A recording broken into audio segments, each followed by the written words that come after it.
Hey there, viewers. Trials are built on facts, but sometimes it's the sound of a voice that breaks everything apart.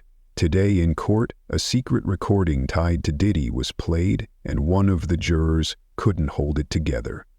What they heard left the entire room in silence. Let's get into it. Chapter 1. Day 1. The faces in the box.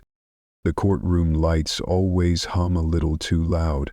It's a sound most people don't notice unless they're sitting in complete silence, waiting for something terrible to begin. I've been sketching federal trials for almost 20 years, and I've learned that silence never means peace. It's just the moment before something explodes. When I walked into the courtroom that morning, carrying my worn brown sketch pad and graphite pencils wrapped in a rubber band, I knew this one would be different. I've covered mob bosses, cartel enforcers, politicians who traded blood for power, but the moment I stepped inside that chamber and saw him seated at the defense table, head slightly bowed, sunglasses off for the first time in years, I felt a weight I hadn't carried before. Not fear, not excitement, just something heavy, something thick in the air, like humidity before a storm. Cameras weren't allowed, of course. Not with the kind of evidence they planned to present. So they brought us in, the sketch artists. 5 of us, each assigned to different sections. I was stationed front left, jury box in my eye line. Diddy in my peripheral, the judge dead center. It was my job to capture the emotion of the room without betraying its silence. Every crease in a forehead, every knuckle clenched around a pencil or paper clip, every glance that lingered just too long. The bailiff called for silence, but the room was already quiet. They'd sealed off the courtroom hallway, but even so, we could still feel the noise beyond those doors. Reporters crushed against barricades, people with signs, some demanding justice, others screaming for due process, as if they even knew what that meant. Celebrities used to follow this man like shadows. Now they evaporated, one by one. I'd seen that too. Fame fleeing like rats on a sinking ship. Then the door opened. The jury walked in. I was already sketching before most of them even sat down. It's instinct, like muscle memory. I don't just draw what I see. I record how it breathes. Their feet shuffled, their expressions stiff and unreadable. 12 people, but it was the 6th face that held me. Juror 6, middle-aged black woman, maybe early 50s, hair pulled back tight, no jewelry, no makeup except the faintest touch of powder beneath the eyes, the kind people wear to keep their tears from showing. She wasn't crying, not yet, but there was a tension in her posture, a stiffness that didn't match the others. She sat straight, hands folded tight in her lap, knuckles white. She wasn't just watching Diddy, she was studying him, like she already knew something about him the rest of us hadn't figured out yet. I shifted the pencil across the page, captured the curve of her mouth, the slight downturn at the corners, the line of her brow, not furrowed but set. She didn't blink often, but when she did, her lashes fluttered, like she was fighting back a memory. The judge entered next, old gray-hailed, sharp eyes. He didn't smile, didn't look at the jury, didn't even glance toward the defendant. He just sat, shuffled some papers, and gave a nod that signaled the start of something none of us were ready for. The charges were read again. Not that any of us needed reminding. The media had leaked most of the indictment weeks ago. Racketeering, sex trafficking, coercion, assault, transportation of minors across state lines. It was a laundry list of horror, wrapped in legal jargon, but in the silence of that courtroom, it all felt real. Diddy didn't flinch, not once. He sat there in a dark suit, thinner than I remembered him from magazines or music videos. His jaw was clenched just a little too tight, hands folded in front of him, almost like a prayer. But there was no regret in that posture, No fear, just calculation. The prosecution stood. A tall man, younger than I expected. He walked slowly to the podium, adjusted the microphone, and stared at the jury like he already knew this would be the hardest thing they'd ever hear. He didn't talk about fame. He didn't mention record labels or money or how long Diddy had been in the public eye. Instead, he said this: "What you're about to witness is not a spectacle. It's not a scandal. It's a pattern, a design, built over decades, protected by silence, and executed with precision. And when you hear the evidence, when you hear it, you may start to question what we as a society have allowed in the name of art, success, and charisma." He paused, then looked directly at Juror 6. "You will be asked to listen to things no one should have to hear, and when that happens, I ask you to remember, your silence is not what protects the victims. Your voice is." I looked up from my sketchpad. Juror 6 was staring at him like she'd wanted to believe that, but something in her eyes said she'd heard too many lies before. That morning stretched on. Opening remarks, procedural reviews, evidence logs, nothing graphic yet. Just the setup, the calm before the real storm. Still, I kept drawing. The jury shifted uncomfortably whenever the prosecutor mentioned the sealed recordings. Even the defense avoided looking at the screen as exhibit titles were listed. Session 8. Red Mode Protocol. Confession Loop. Cold names. Just from the way the judge's lip twitched, that the content was anything but cold. At some point, I stopped sketching and just stared at Juror 6 again. Her breathing had changed, subtle, but I could tell. She was gripping the edge of her chair now, fingers wrapped around the wood so tightly her skin went pale. I marked that in my notes. Not just her face, but the tension, the drawn pain before. But drawing anticipation is different. It's like trying to sketch a thunderclap before it strikes. They broke for recess around 2:15. The courtroom emptied slowly. Diddy stood and whispered something to the man beside him. I couldn't hear it, but the tone was calm, almost rehearsed, like he'd played this scene out in his head too many times. The sketch artists gathered outside, near the vending machines. Someone cracked a joke about needing a drink stronger than coffee. No one laughed. Not really. I walked alone down the hallway, needing space. That's when I saw her. Juror 6, standing alone near a framed panel of courtroom decorum guidelines. It's an old poster. Most people walk by without even noticing it. A dusty frame with lines about honesty, duty, and public service. She wasn't walking by, she was reading it, every line, like she needed to remind herself what justice was supposed to mean. I didn't speak. I just stood at the far end of the hall, sketchbook pressed to my chest, and for a moment I saw something in her expression I hadn't drawn yet. It wasn't fear. It was grief. Like she already knew that something inside her was going to break during this trial, and she was trying to hold it together with nothing but words printed in a wooden frame. I turned before she could see me watching. Back in my hotel room that night, I flipped through my sketches. I paused on her face again. Juror 6. Not her name. I'd never learned that. But something about her would stay with me. Some cases you drop, others you carry. This one, it already had weight, and the trial had only just begun. Chapter 2. The Vaulted Tape. They don't let just anyone work in evidence prep, especially not in this room. It's 3 floors beneath the federal courthouse, in a wing not marked on any public blueprint, a place designed for containment, not comfort. I've been in this job for 12 years, long enough to see all types of evidence: cartel, beheadings, war crimes footage, even the leaked tapes from that private contractor trial overseas.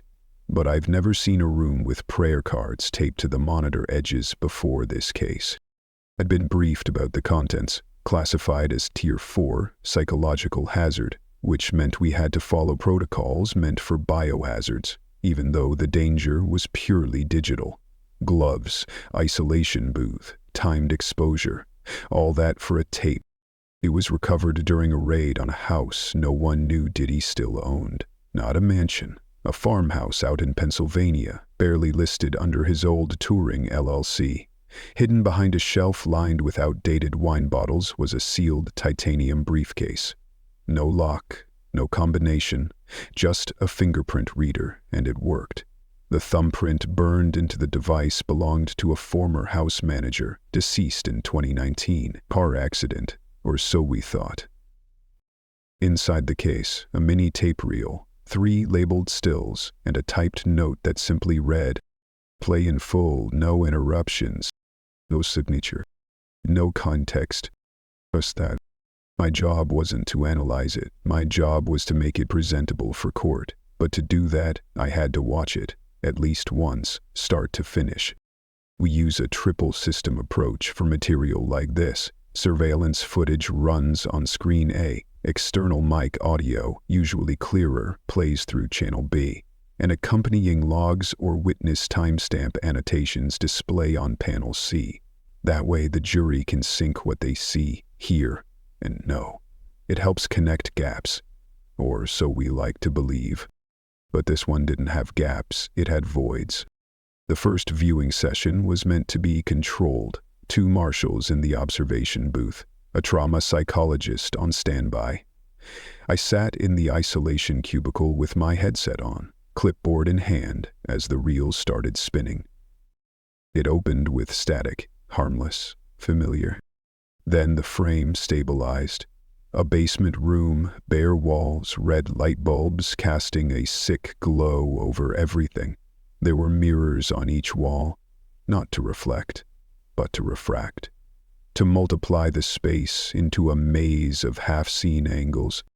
And in the center, a figure, male, bound, crying. The camera was elevated, angled downward, like a god staring down on a mortal scene. Audio lagged behind it first, muffled breathing. Then Diddy's voice.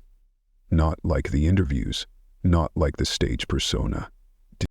His voice was slow, slurred, almost melodic. "Look at what we made," he whispered.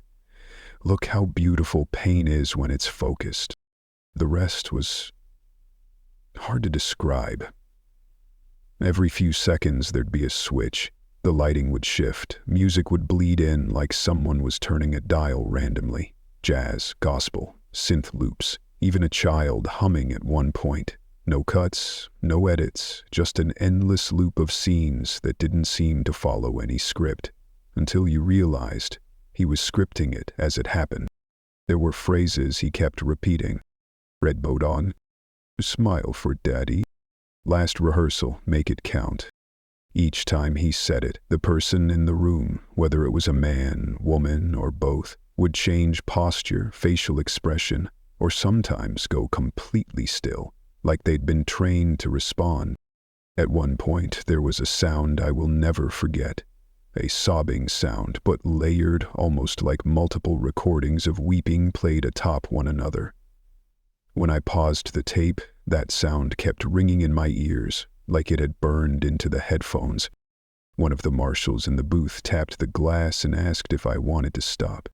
I didn't answer. I couldn't, because what I was watching wasn't a crime. It was a ritual. I'd seen depravity, but this was curated. It wasn't porn. It wasn't snuff. It was theater, and someone had been forced to be the actor. Forced to perform grief like it was choreography. The marshals eventually ended the session early. One of them requested reassignment. The psychologist had to guide me through a grounding exercise before I could leave. That was 2 days ago. Now I was back in the prep room, syncing the components together. 3 feeds, encrypted and tagged for judicial review. The jury would be shown the video privately, in a sealed chamber with emergency psychological staff nearby. But the audio? The judge had ruled the audio could be played aloud in open court. I had objected, privately, of course. We're not supposed to speak out, but I sent a flagged memo up the chain. My words were clear. The audio is not just traumatic, it's infectious. It alters the space it's heard in. It creates dread beyond its runtime. They denied the request. Cited transparency. The jury must hear the man in his own words, they said.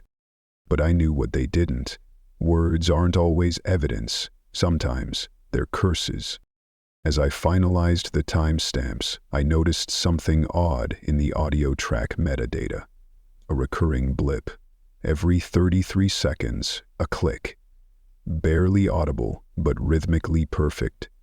I isolated the pattern and boosted it. It wasn't a glitch. It was a metronome. Like someone had synced the entire event to a pulse, a beat, control. I opened the raw transcript again, line after line of Diddy's voice, sometimes confident, sometimes whispering like he was praying. One line stood out. It wasn't repeated. It only occurred once, near the halfway point. History doesn't remember what it sees, only what it's told to feel. I stared at that line for too long. Eventually, I closed the file. The court wouldn't care about poetry. They wanted timestamps and layered playback. So I did my job, synced the feeds, redacted names that hadn't been cleared, pixelated faces, applied the distortion filter to vocal IDs per protection orders. But I left the sound. I left his voice untouched, because no filter could dilute what that man said in that room. At 4:07 p.m., I inserted the encrypted thumb drive into the evidence chain slot and signed the clearance form. The bailiff would collect it within the hour. Tomorrow, the courtroom would press play. As I sealed the case, I hesitated. I looked back at the playback screen, paused at the final frame.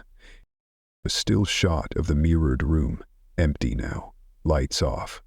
Just one phrase written in marker on the wall behind the camera's viewpoint. We're still recording. No context, no explanation, but the timestamp on that message was dated 2 days after the raid. Meaning, someone turned that camera back on after the house was seized. I didn't report that. Some things you carry in silence.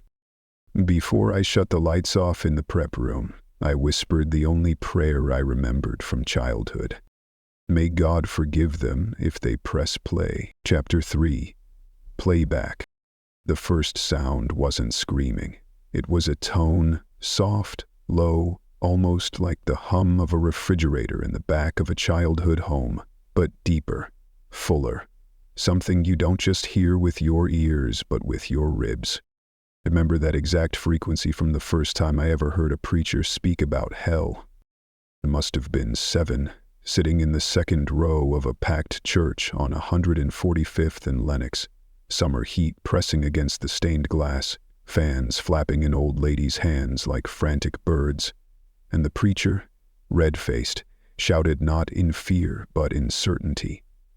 About evil, about how it doesn't always wear horns. Sometimes it sings. Sometimes it holds your hand. That day, his voice cracked in a way I never forgot. And that same crack just whispered through the courtroom air, and it hit me like a ghost. They had warned us about the audio. The judge made a long statement. Something about discretion, relevance, impact. But it all faded once the recording began. First came the static, then came the voice. Ready note activated. It was the first phrase I understood. The voice was unmistakably his, slower than I expected, confident but not urgent. There was a kind of drunken precision in his tone, like he knew exactly where every syllable landed, as if he were conducting an orchestra that only he could hear. And then the laughter started. Not from him, from someone else, high-pitched, giddy, except it didn't match anything being said. It was laughter in the wrong place, like laughing at a funeral, the kind of sound that makes your body want to get up and leave without even knowing why. My hands were on my lap, fingers pressed into my skirt. I don't remember when I started digging my nails into the fabric, but I felt the threads begin to split under my touch. The audio didn't tell a story, it unraveled one. Bits and pieces. A command barked out, a cry muffled beneath layers of synthetic noise, the sound of something being dragged across tile. Don't forget to smile for Daddy. When that line hit the speakers, I stopped breathing. I didn't realize it at first, but my chest had gone still. It wasn't that I didn't want to breathe. It was that my body didn't know how to anymore. Like even my lungs wanted to close their eyes. I looked across the room at him. He wasn't reacting, not even blinking. He sat perfectly still, like this was a song he'd heard 1,000 times and no longer cared for. His fingers were laced together on the table, and I watched his thumbs stroke the ridge of his knuckles slowly, repetitively. Like he was bored, like this was routine. The voice on the tape kept talking. Sometimes it called out names. I won't repeat them here. Sometimes it just counted. Calm. Two. Don't flinch. 3. Someone on the audio begged, not screamed, begged. There's a difference. Screaming comes from terror. Begging comes from broken hope.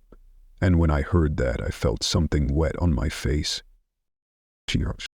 I didn't even know I'd started crying. My face felt distant, numb, but the tears were real, sliding down both cheeks like they'd been waiting for an excuse to leave me. I tried to look away. I tried to shut my eyes, but the sounds kept piercing through. A door slamming, something metallic clanging. Then that voice again. Red mode is forever. And I felt my legs begin to tremble. I had to leave. I had to stand up. My chair creaked as I shifted, my body leaning forward like I was about to rise, but my knees buckled before I even got halfway. The floor tilted. That's the only way I can describe it. 1 second I was halfway upright, the next the world slid to the left, and I was on the ground, cold, smooth wood beneath my palms. My body shook violently, but not from fear alone. It was recognition, because something in that recording, the way he said smile, the way the cries paused right before his chuckle, I had heard that before, not from him, but from someone long ago, a man I trusted once, an uncle who touched me when I was too young to know the difference between discipline and predation. And this voice? It sounded like his, not in pitch, not in words, but in control. I think I screamed. I think someone said my name, I'm not sure. There was motion around me, feet scrambling, hands reaching. A bailiff knelt beside me, his voice a muffled echo. He touched my arm, and I pulled away like his fingers were on fire. Everything was blurry, not just visually, emotionally. I was helped up, carried out. My shoes scraped against the floor. My face felt hot, but my skin was cold. I saw flashes of suits, of notepads, of wide eyes trying not to make contact. And then, as they helped me toward the side exit, I looked up for just a second. There, at the back of the courtroom, standing near the technician's booth, was the man who had prepared the recording. I recognized him from the pre-trial briefings. Clean-cut, pale, looked like he hadn't slept in weeks. He met my eyes, and he mouthed something. I'm sorry. It wasn't performative. It wasn't the kind of apology meant for the cameras or the record. It was real, a raw, guttural kind of sorry. The kind someone gives when they know they've handed you something poisonous and asked you to drink it anyway. I was led into a side hallway into a small interview room. A bottle of water was placed in front of me. The cap already twisted off. I couldn't lift it.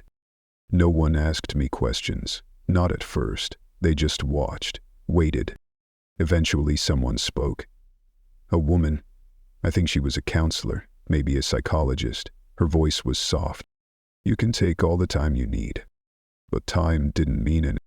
Because what I'd just heard, what we all just heard, wasn't evidence. But it was something deeper. Something older. A kind of rehearsed sickness that knew exactly how to smile for the camera and keep the truth just barely out of frame. I looked at the wall, and there was a mirror there. One of those fake ones. You know it's glass, but it's hiding something behind it. I stared at myself. My reflection was shaking, hair disheveled, eyes red, jaw clenched. Didn't recognize me, and without realizing it, I said something. Not loud, not directed at anyone, just a whisper spilling out of me like a leak I couldn't seal. This wasn't supposed to be real. But it was. Chapter 4. The Whisper File. The hallway outside Courtroom 5A was quieter than I expected after something like that. No shouting, no reporters pushing for quotes, no cameras waiting at the corner, just the stillness that settles after a collective psychic wound. Like the room itself had bled something out, and now everyone inside was nursing a scar they didn't know how to name.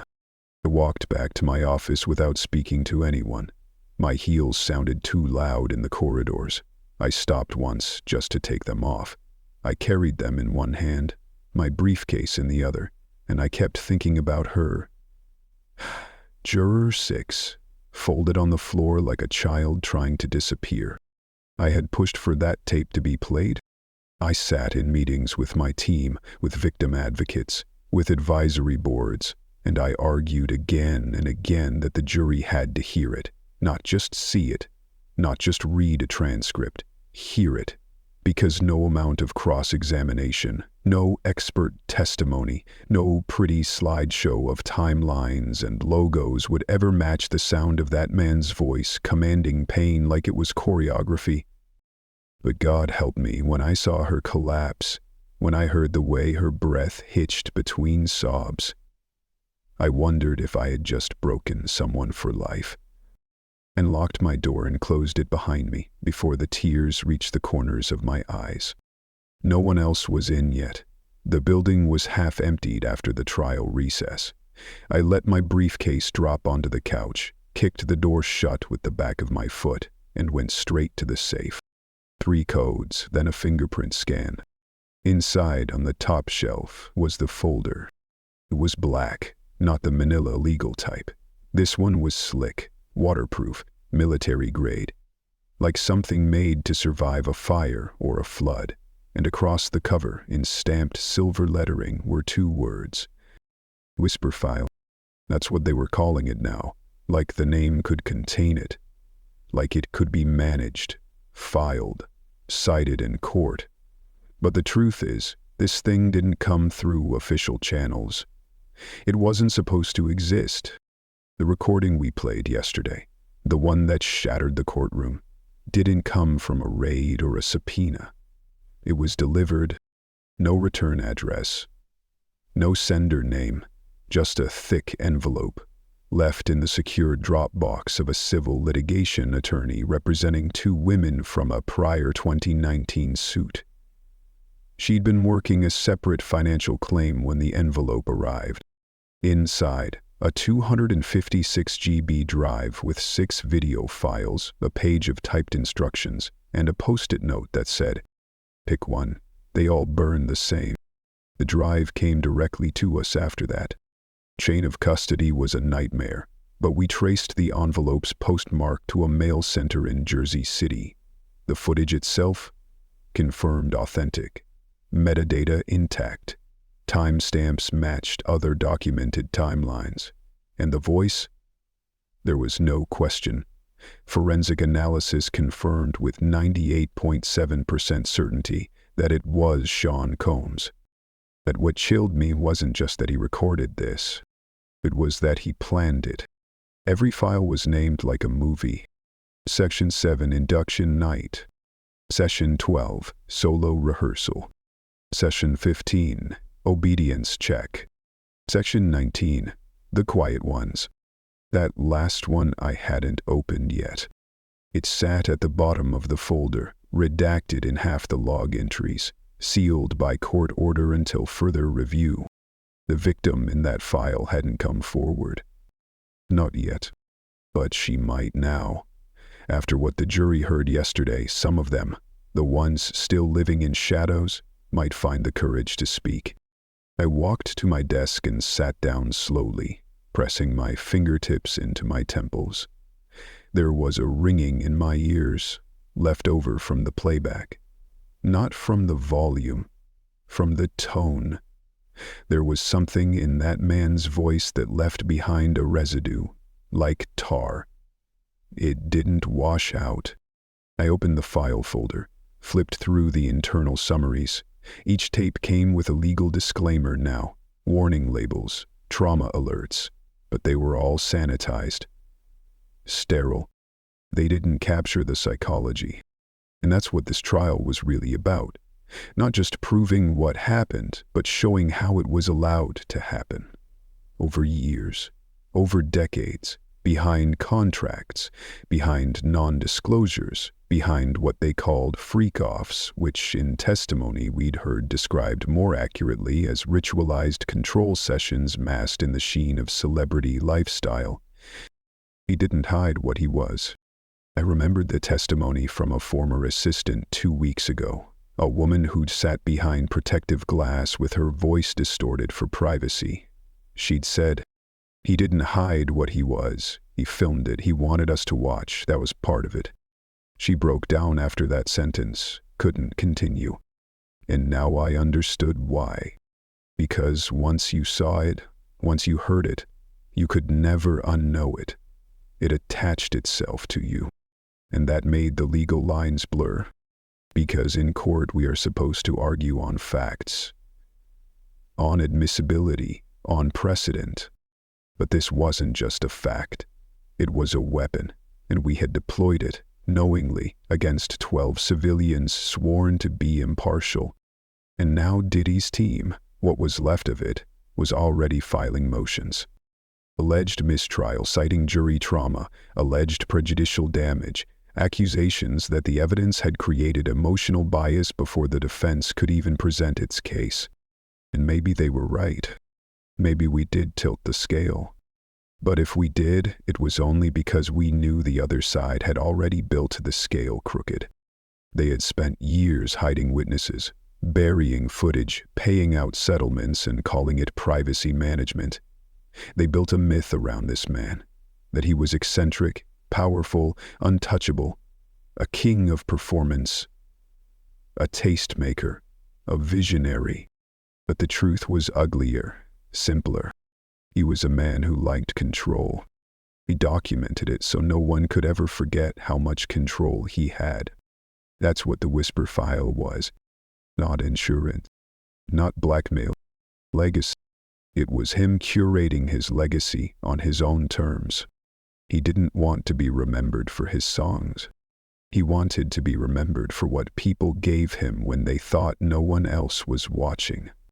I looked down at the last file in the folder. Session 19. The Quiet Ones. Abilities still sealed, still unopened. It had no summary, no log, no victim profile, just a runtime, 17 minutes, 42 seconds. I slid the file across my desk, hands trembling. I reached for the drive beside me, plugged it into the secure terminal, and let the boot-up codes cycle through. There was a part of me that wanted to call someone first, a colleague, a therapist, anyone, but there's also a part of me, the part I'm not proud of, that needed to watch it alone. Because if I didn't know what was on it, I couldn't prepare the next jury session, I couldn't decide what gets admitted, I couldn't protect anyone. So I had to watch. But my hand hesitated over the play key, because I wasn't sure what scared me more, the footage itself, or the thought that, after everything we'd already shown, there were still worse things we hadn't seen. Chapter 5, Echoes on the Stand. They brought me in through the freight elevator. 2 armed marshals walked a step ahead and 2 behind. I didn't ask for the extra security, but I didn't turn it down, either. The courthouse has its own rhythm. Marble silence broken by the occasional echo of shoes, muffled voices, and the metallic click of door locks. But that morning, it felt like the whole place was holding its breath. They led me to the witness room first, same as before. Same sterile air, same overhead lights, same window that wasn't really a window. I could see my reflection in the glass and barely recognized myself. The black hoodie, the voice modulator box around my neck, the heavy veil they placed over my head when walking through exposed areas. It all made me look like someone else. And that's the point. They didn't want anyone knowing who I was. I wasn't here for headlines. I wasn't a media leak or a tabloid footnote. I was a former assistant, quiet, efficient, invisible, just like he trained me to be. When they called me into the courtroom, the lights dimmed slightly. The judge approved limited media presence, but cameras were forbidden. My voice would be altered. No sketch artists were allowed to draw my features. I didn't care about any of that. I just wanted to speak. The room was silent when I took the stand. I could feel every pair of eyes drilling into me, from the jury, from the prosecution, from behind the bulletproof barrier, where survivors sat in silence. One juror was missing. I'd watched the news the night before, watched her fall, watched her collapse under the weight of the sound. I wasn't surprised. I'd heard that voice for years, in conference calls, in private flights, in whispered instructions behind hotel curtains. I adjusted the modulator at my throat and began. He'd trained us like performers, I said, my voice coming out warped, metallic, genderless. Every interaction had a script, not just for the guests, for us too. Staff were given keywords to use, phrases to repeat. Like theater. I could feel the defense already shifting in their seats, preparing to object, but I kept going. He had names for everything. Rehearsal night was code for the first gathering. Always small, always filmed. He'd watch those tapes alone, like an editor reviewing dailies. Projection, the usual. Relevance, speculation. Overruled. The judge's face was unreadable. He told us the cameras were for protection, that in this industry you needed evidence to protect yourself. That made sense. Until it didn't. Until we started noticing patterns. I swallowed hard. The memories came in waves. Not loud, just steady. A glass of wine handed with a smile. A whispered instruction in someone's ear. The way a guest would change demeanor after a short trip down a hallway, one I was never allowed to enter. There were tokens, I said. Compliance tokens. Little items we gave to those who passed the test. A bracelet. A card. Sometimes just a single pill in a velvet pouch. It was a reward system, and if they got the token, they knew they'd be invited again. Another objection, vague, unsupported. Again overruled. The parties weren't wild, I continued. They were controlled. He didn't like chaos. He liked design. People were arranged. Interactions were guided. The music, the lighting, all timed. There were instructions we followed. We weren't allowed to talk unless spoken to. We had to wear earpieces. I once got reprimanded for handing someone the wrong drink. Perhaps I paused, and then I said it. There was a night we called Red Mode. Dead silence. I could hear the court reporter's fingers freeze on the keys. Red Mode meant everything was live, all cameras rolling, no edits, no filters. What happened that night would be used, either to reward or to silence. I looked at the jurors. The substitute, seated in Juror 6's place, stared blankly. No reaction. No blink. I kept going. Guests weren't always willing, but they were made to look willing. That's what mattered. Most were high. Some were just scared. He had a way of convincing people that saying yes was the only way to be safe. Sometimes he did it with charm. Sometimes he didn't. I stopped. My throat felt tight. I reached for the water on the stand, hands shaking. And then I said the phrase I'd carried for years. He didn't want consent. He wanted choreography. That was when the room changed. I heard someone shift in the back. The gallery wasn't supposed to speak, but a soft gasp escaped from someone's mouth, a sound of recognition. Or pain. And I hadn't even told them the worst yet. "There's another term," I said. "It was used in the logs. You might hear it again.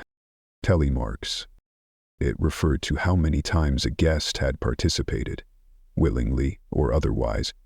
The higher the count, the more valuable the footage. There were lists, with names, with nicknames, with dates. More objections, this time louder. The judge silenced them.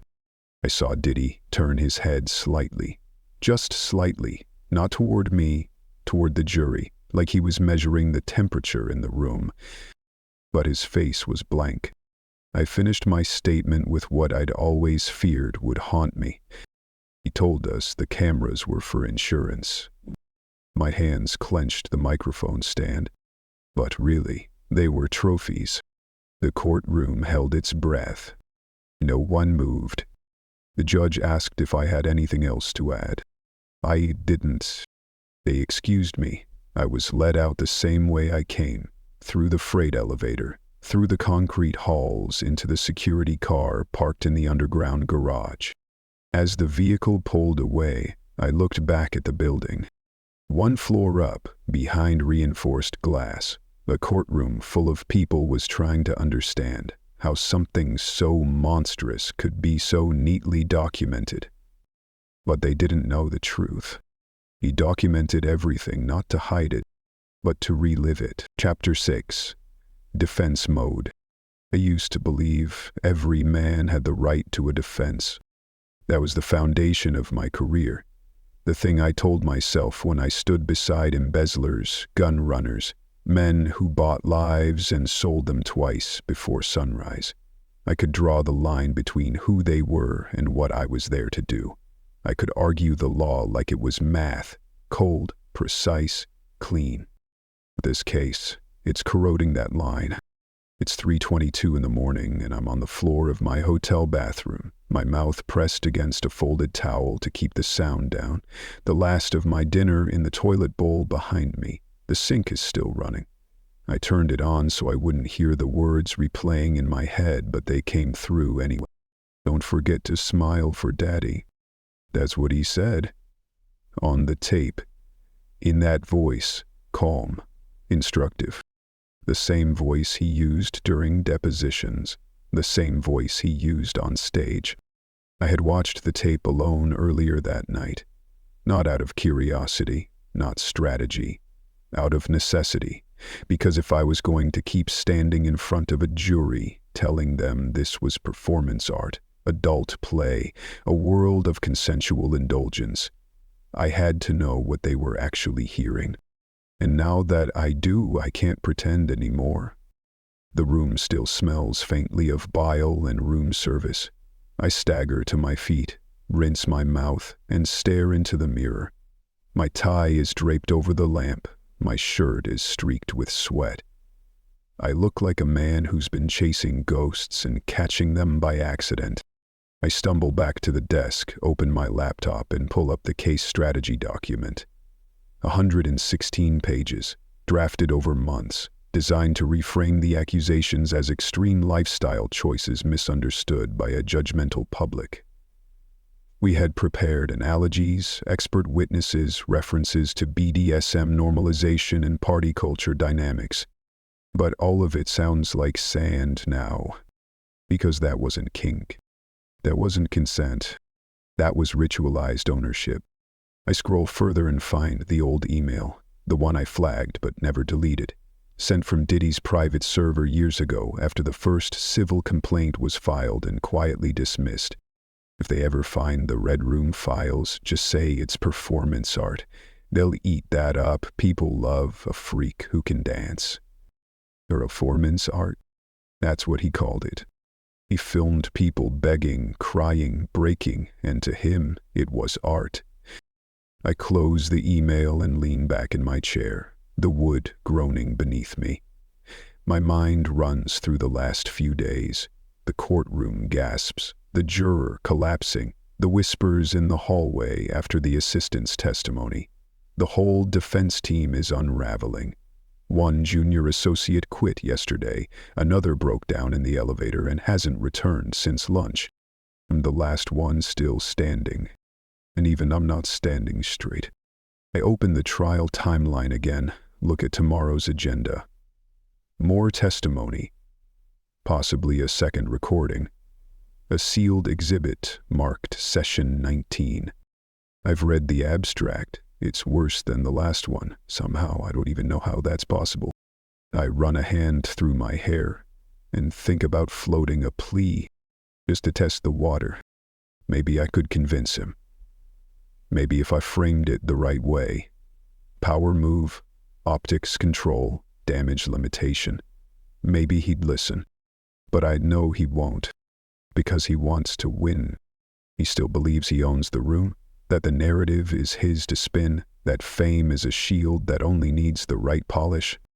He called me last night, not to discuss the case, not to ask about strategy. He asked what the jury was wearing. I told him I didn't notice. He laughed, said, "That's the difference between us, brother. You look at facts. I look at framing." Framing? That's what he sees this as? A frame job? A miscast movie? A bad edit in a biopic about his life? He once told me, half drunk during an after-hours review, "They can't destroy me, because I'm not a person. I'm a myth, and myths can't bleed." But I've seen him bleed now. Not physically, culturally. The empire is shrinking. Sponsors have gone silent. Former collaborators are ghosting him. Music pulled, deals frozen. And inside the courtroom, his silence is no longer powerful. It's radioactive. He doesn't realize that yet. He thinks he's pacing for dramatic effect. But I see it. I hear it in the way the jury breathes differently when his name is mentioned. I saw it in Juror 6's eyes before she collapsed. Not horror, recognition. The myth is cracking, and I'm standing under it like a fool trying to hold it up with legal citations and post-verdict motions. I close the laptop, then reopen it. There's one file I'd never submitted. One we agreed early on would never see the inside of a courtroom. Twine Psychiatric Record, 2014. It's a PDF, 5 pages, from a licensed private evaluator hired after a string of violent incidents at private parties. The summary reads, "Subject exhibits signs of narcissistic personality disorder, delusional ideation, and obsessive-compulsive ritual structuring. Recommend supervised environment and psychological treatment. Subject refuses." I hover over the file. If I leak this, I lose my license. If I present it, I admit we've known what he is all along, that we knew and chose to defend the mask anyway. But if I keep it, I become part of it. I move the file to the trash. Click delete permanently. And then I shut the laptop. Because in this case, silence doesn't just protect him, it indicts all of us. Chapter 7, the verdict line. They told me I didn't have to come back. After the collapse, after the whispered conversations between court-appointed therapists and federal security, after the way I was helped out of the courtroom, shoes scraping against the tile, mind fractured from the sound of a voice I would never forget. They told me it would be understandable if I stepped away, but I didn't, because the only thing worse than what I heard was the thought of letting it happen in silence. Again. So on the final morning, I pulled on my blazer, tied my curls back, and walked into the courthouse like I'd never left. The guard at the security station blinked when he saw me. One of the clerks actually gasped. But no one stopped me. Upstairs, in the jury room, they were already gathered, 11 of them. They'd held deliberations for 2 days without me, but no vote had been cast. Just talking, arguing, avoiding the inevitable. When I stepped in, the room went quiet. No one said anything at first. The substitute, the man who'd taken my seat, stood up and nodded. Not out of politeness. Out of relief. He didn't want to be in that chair. He'd seen what it did. I sat down, adjusted the cushion beneath me, and looked around. The air was thick. You could feel it sitting on your skin. Someone finally spoke, a middle-aged man near the end of the table, always quick with statistics during early sessions. We were just reviewing things, he said carefully, going over what's admissible, what counts. I nodded. And? Another juror, younger, arms crossed so tight her wrists had gone red, said, "It's a lot. We just want to be sure." That's when the third voice chimed in. The one that had been bothering me since the first week. The retired teacher, polite, articulate, and deeply convinced that the world was made of shades of gray. She cleared her throat and said, "It's just, with all the money involved, all the publicity, maybe some of them came forward for the wrong reasons." I stared at her. She wasn't being cruel. She really believed it. That's what scared me most. "Do you think this is about money?" I said, my voice low but sharp. She hesitated. "Some parts, yes. And who could be..." "Let me ask you something," I said. "Do you remember the voice on that tape?" She didn't answer. "Do you remember what it sounded like when he said 'smile for daddy'? Because I do. I hear it every time I close my eyes. That wasn't someone improvising. That was someone practicing." Word across the room, a man who'd barely spoken during the whole trial, a delivery driver, I think, wiped his eyes and nodded. I continued. "We didn't hear acting, we heard a system, a routine. That wasn't a one-time slip, that was a pattern, refined over years, maybe decades." One of the others muttered something about power, about how people with that much fame live differently. "Different doesn't mean exempt," I said. "It doesn't mean above pain or outside of consequence. It just means hidden." The room fell silent. The teacher shifted uncomfortably, but she didn't argue again. Then the older woman beside me, the grandmother who knits in nervous moments, finally spoke. "I have a granddaughter," she said. 12 years old. When I heard that tape, I couldn't stop seeing her in that room. She looked down. Her voice broke. "I don't care how famous he is. That wasn't a man playing dress-up in kink. That was a man collecting suffering like it was his favorite song." No one spoke after that. We didn't need to. We took the vote. One by one, we wrote the words on slips of paper, folded them, dropped them in the envelope. The bailiff stood outside the door, waiting. When the last paper fell in, we looked at each other. Unanimous? Guilty? On all accounts? I carried the envelope out. I don't know why. I wasn't the foreperson, but they all looked at me when it was time. Maybe they saw something in me, the way I carried the sound, the memory, the weight. The courtroom was packed again, the air buzzing with that same artificial stillness. He sat there, Diddy, perfectly still. He didn't look at me. He didn't look at any of us. The judge read the verdict, one charge after another. Guilty. Guilty. Guilty. No outburst, no reaction, just a man with a blank face, like he'd heard it all before, and had already moved on. As we were dismissed, I walked past him, and for just a second I stopped to say anything. Just a look. You see the man, not the myth, not the media creation, not the performance. And what I saw was nothing. The hollow space in a designer's suit. A man who built his legacy on capturing others, now captured by his own archive. Outside the courthouse, the sky had gone gray. But I didn't care, because for the first time in weeks the weight was lifting. Not forgotten, but acknowledged. And that was something. Chapter 8. The tape that history erased. They never clean up the emotions. The lights get turned off, the benches are dusted, papers are filed, but the air stays thick with what happened in a room like that.